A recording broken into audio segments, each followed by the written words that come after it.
Kuncinya ada di situ, Mas. Bahwa kenapa sih isu matahari kembar ini tidak terjadi pada saat peralihan kekuasaan dari Ibu Mega ke Pak SBY. Pada saat Pak SBY ke Pak Jokowi. Karena yang namanya SBY, wapresnya itu bukan anaknya Ibu Mega. Yang namanya Jokowi, wapresnya itu bukan anaknya Pak SBY. Ini kan menjadi sebuah kondisi anomali ketika keberlanjutan itu bukan sekedar diartikan pada deal politik terkait program-program yang akan dilanjutkan, tapi dengan bahasa simbol yang secara konkret menempatkan anaknya Pak Jokowi kemudian menjadi wapres.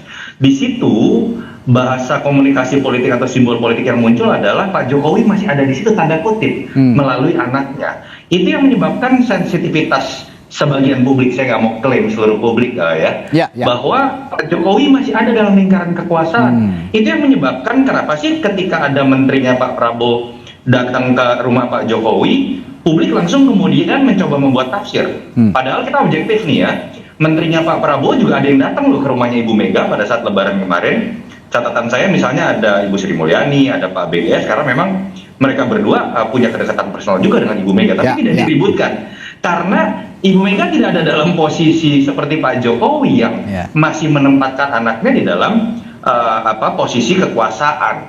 Nah ini yang menyebabkan menurut saya jangan salahkan publik, jangan salahkan juga yang mengingatkan bahwa tidak boleh ada matahari kembar. Pak SBY juga mengingatkan itu. Ini sebuah sarana pengingat dalam sistem presidensial supaya fakta empirisnya ya, kita nggak mau Indonesia seperti Filipina yang punya kesamaan deal-deal politik, ujungnya nggak bagus loh, wapresnya sampai kemudian di-impeach. Saya melihat ini sebagai bentuk rasa sayang, bukan mengadu domba. Jadi harusnya konsekuensi ini yang diterima dengan lebih bijak, baik oleh Pak Prabowo ataupun Pak Jokowi. Buat Pak Prabowo ini kan beban ya, dikatakan ada Pak Jokowi di sampingnya, di belakangnya dan lain-lain. Pak Prabowo harus tegas memberikan batasan-batasan minimal, misalnya secara komunikasi politik terkait dengan struktur di bawahnya, misal menteri-menteri ya jangan mengeluarkan kalimat yang bisa menimbulkan multitafsir. Kalau Mas Trenggono dan Pak BGS nggak mengatakan masih bos saya atau bos saya, kan ini nggak akan dibahas di media kalau dikatakan mantan bos begitu ya.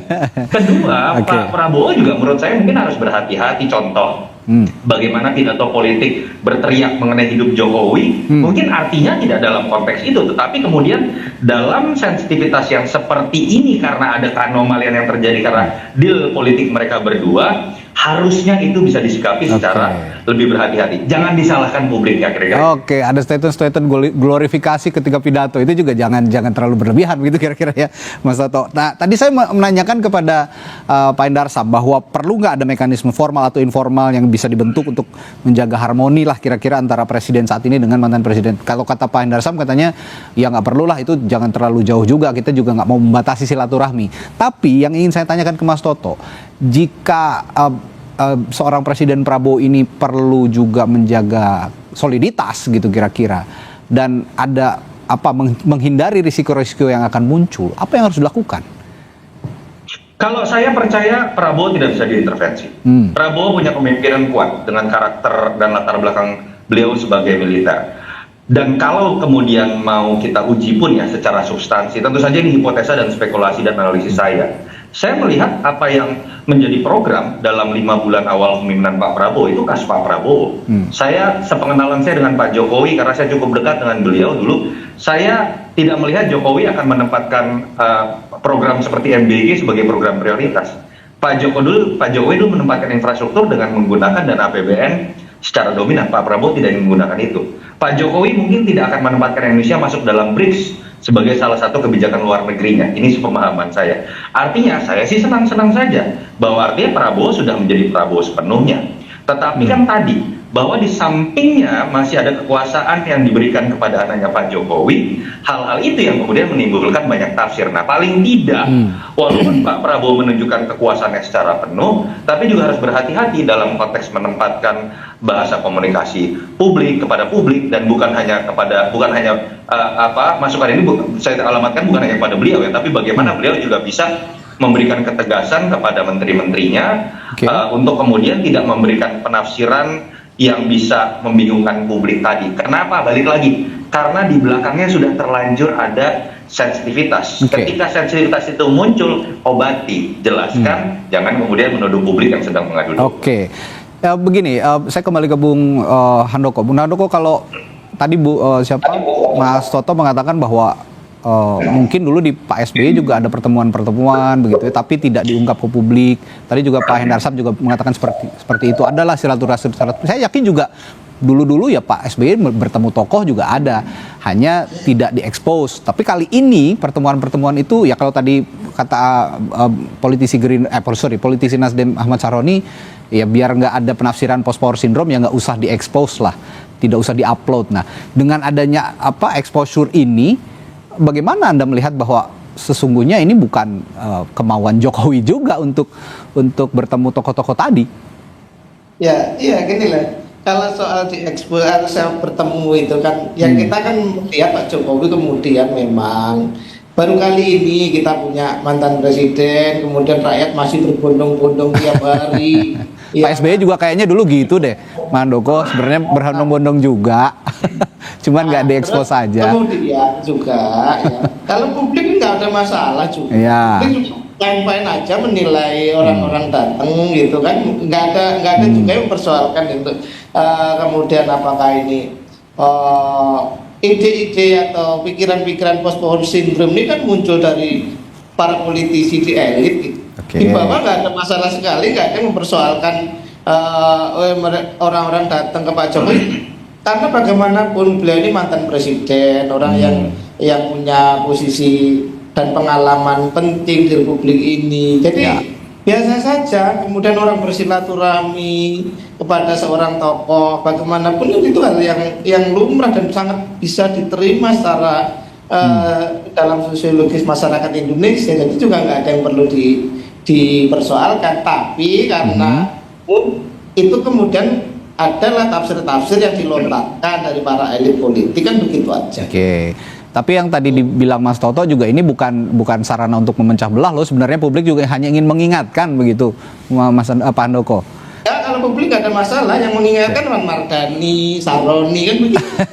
Ya, mungkin Bung Handoko kurang baca sosmed aja. Nah, harusnya lebih banyak baca sosmed. Nah, di sosmed itu kan udah maksudnya udah ya, timbang nantinya malah kemana-mana gitu loh, lebih baik kan dihindari. Sama ya Pak Hendarsam tadi kan biasa saja kok, situasi yang normal-normal banget kok ini. Jadi saya juga yakin Pak Hendarsam sebenarnya lagi hati-hati kayaknya ya Pak Hendarsam ya. Lagi dalam posisi yang nggak terlalu serius juga, nggak terlalu santai juga, tapi gitu. Kira-kira begitu Pak Hendarsam? Ya enggak juga lah. Saya dengan statement pertama, kita tetap berprasangka baik bahwa saya rasa Pak Prabowo dan Pak Jokowi sudah tahu posisinya masing-masing. Kan itu yang paling penting, bahwa saat ini presiden adalah Pak Prabowo dan Pak Jokowi adalah mantan presiden.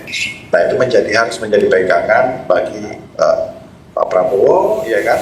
Dan itu kan sudah terkonfirmasi dengan Mas Toto tadi, ya kan? Dalam program-programnya sama sekali tidak ada bau-bau programnya Pak Jokowi kan, gitu kan. Ya seperti itu ya, bahwa semua sekarang itu ideologi dan ide dan gagasan dari Pak Prabowo yang memang ada di dalam buku-buku beliau selama ini beliau implementasikan.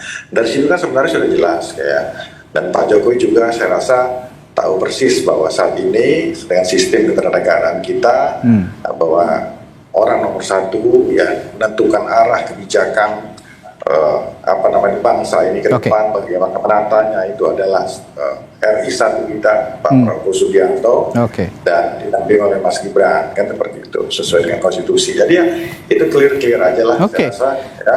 Jadi ketika mungkin ada satu dua mantan menteri, ya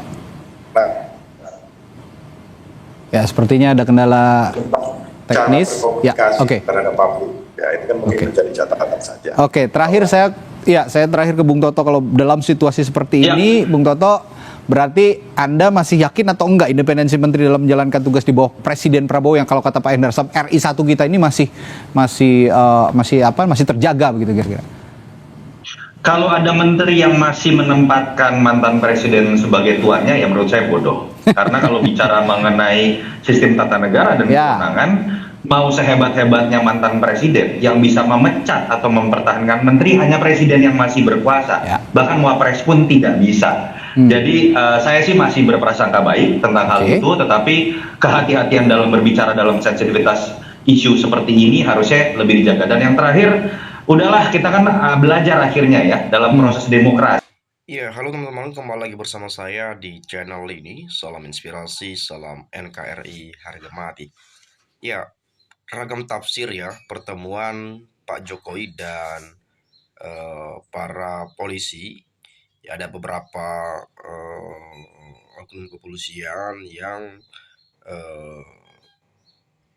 yang sering saya dengarkan yaitu meminta arahan dari Pak Jokowi. Nah, saya nggak tahu. Jadi ini beragam tafsir.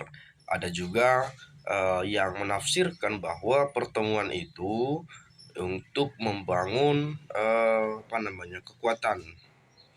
Karena kalau kita mendengar baru-baru ini kabar bahwa ada tuntutan dari Forum Purnawirawan TNI menuntut agar Gibran wakil presiden segera diganti melalui MPR. Nah, jadi banyak tafsir yang muncul di balik pertemuan itu. Ya, lalu kemudian tadi seperti disampaikan oleh Bung Yudarto, ya tentu ini menjadi sebuah pemahaman baru bagi kita bersama, teman-teman. Nah, dan juga ini sering sekali disangkut pautkan dengan isu matahari kembar, ya, dengan isu matahari kembar. Dan kemudian bagaimana hubungan Pak Prabowo dengan Pak Jokowi, dan lalu kemudian bagaimana loyalitas para aparat, ya, loyalitas para menteri, yaitu dengan presiden dan mantan presiden. Nah, itu loyalitasnya dipertanyakan kepada siapa sebetulnya loyalitasnya. Karena ada juga menteri di kabinet Merah Putih masih mengatakan bahwa bosnya Jokowi masih bosnya gitu ya. Jadi ini kan pertanyaan-pertanyaan juga sebetulnya loyalitasnya seperti apa dan hal-hal yang lainnya. Tapi kalau saya lihat di sini adanya penyampaian dari Untung Pinilih misalnya. Bapak Jokowi dengan tegas mataharinya, Bapak Prabowo cuma trik lawan politik ingin pecah belah, pemimpin yang rukun, cuma nenek yang nggak bisa rukun. Mudah kebaca ini mah, yang di luar komentar dan mengomentari isu adalah yang di luar semua. Jadi publik juga bisa menilai, ini cuma efek tidak dalam satu barisan. Keduanya nggak bisa satu barisan karena ada baris yang sama. Ketika ada celah, ya seperti ketipan rezeki. Ahli pencitraan, ahli sogok, ahli setting-settingan, ahli suap karena banyak uang, ahli tipu-tipu dan lain, tahu sendirilah. Pasti tetap rame, nggak pernah sepi. Ya, sejak Pak Jokowi sudah tidak lagi menjabat sebagai presiden, rumah kediaman Pak Jokowi tersebut di Solo selalu ramai sekali pengunjung. Selalu terus ramai, tidak pernah sepi. Ya, bahkan ngantri katanya, dan bahkan datang jauh-jauh hanya untuk numpang foto gitu ya. Ini apa-apaan ini gitu ya, jauh-jauh hanya numpang foto doang. Ada apa sebetulnya? Betulkah isu-isu itu disetting dan lain sebagainya? Nah, kan ini menjadi sebuah pertanyaan kita juga, teman-teman. Bagaimana mungkin misalnya mantan presiden ya masih eksis, ya, masih tetap eksis. Dan saya rasa sampai hari ini yang masih tetap eksis terlihat adalah Pak Jokowi dibandingkan Presiden Prabowo Subianto, gitu ya. Dan makanya kalau kita melihat banyak sekali isu masalah matahari kembar, gitu ya. Nah, kemudian udah biarin aja, Indonesia sudah disetting akan begini jauh-jauh hari. Pastikan keluarga kita punya rumah, makanan di meja, selamatkan diri masing-masing. Kepalsuan mulai terungkap untuk menutupi kebohongan. Tak ada makan siang gratis, tak mungkin Anda menang undian, sementara Anda tidak peserta undian. Saya nggak tahu juga nih. Lalu kemudian memang kalau kita melihat pada Pilpres ya, kontestasi pemilu Pilpres 2024 lalu, ada banyak hal yang mengatakan ya Pak Prabowo menang karena ada Jokowi. Prabowo menang karena di belakangnya ada Jokowi. Dan itu pun diakui oleh Presiden Prabowo ketika HUT hari ulang tahun perayaan Partai Gerindra yang ke-17 kalau tidak salah tuh. 17 atau 18 ya, kurang lebih seperti itulah ya. Beliau sendiri ngaku bahwa kita menang karena ada dukungan dari Presiden ke-7, dari Pak Jokowi. Makanya kalau kita melihat di balik aksi demonstrasi tuntutan massa untuk mengadili, meminta pertanggungjawaban pada Jokowi atas kekacauan yang terjadi hari ini, di balik itu atau di sisi lain daripada apa yang sudah menjadi tuntutan itu, ada seorang presiden yang mengatakan dengan teriak ya, hidup Jokowi katanya, hidup Jokowi dan lain-lain. Jadi seolah-olah penyampaian itu, ucapan itu adalah seolah-olah pasang badan untuk melindungi Pak Jokowi. Nah, jadi kita nggak tahu. Makanya banyak mengatakan Presiden Prabowo masih berada dalam bayang-bayangnya Pak Jokowi. Nah, saya nggak tahu betul-betul atau tidak. Tapi memang ini kita sebagai masyarakat Indonesia pasti punya tafsir yang berbeda-beda.